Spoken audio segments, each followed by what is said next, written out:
Rytas, skėliam, lyja. Turi lyti iki kažkur dar porą valandų, tai čilinsim palapinėse, kol kas darausi vakavą.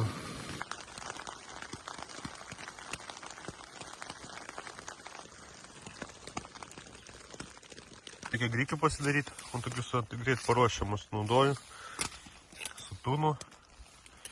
Iš tokie pusryčiai bus su kečupu, paprastai. Pirmos dienos prizą per pusę valgysim, nes nei vienas nesmigo.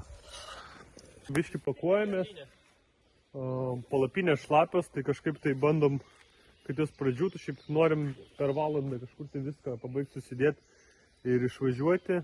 Žiauriai daug erkių, čia tokiuose šabakštynuose va miegam, tai jo, aš palapiniai vien 3 radau, bet lygtais nei viena neįsisegė, bet dar žiūrėsim kaip